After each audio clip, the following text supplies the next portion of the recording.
Fl-aħħar 24 siegħa pajjiżna reġistra 167 każ ġdid ta' COVID-19 filwaqt li fihom il-virus 165 persuna. Dawn in-numri joħorġu minn fost 2217 il-swab test, numru ta' testijiet li jikkontrasta ferm mal-swab test li kienu qed isiru fl-aħħar ġranet. Fil-fatt, meta pajjiżna kien irreġistra aktar minn 200 każ tal-virus matul il-ġurnata ta' tlieta, il-każi kienu ħarġu minn fost iktar minn 3000 swab test. Dan ifisser li n-numri tal-aħħar sigħat ħarġu minn fost tnaqqis ta' madwar 800 swab test.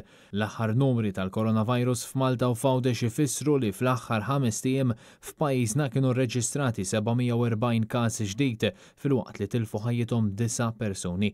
Il-Ministeru għas-Saħħa ħabbar ukoll li fl-aħħar sigħat l-imwiet kawża tal-coronavirus żdiedu għal 286 dan meta tilfu ħajjithom 2 persuni oħra, raġel ta' 78 sena u mara ta' 82 sena, it-tnejn mietu fl-isptar Mater Dei.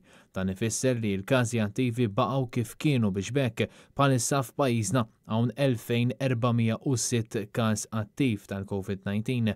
L-istatistika issa turi li minn Marzu tal-2020 sal-lum pajjiżna ra total ta' 19,182 każ tal-virus li minnhom fiequ 16,490.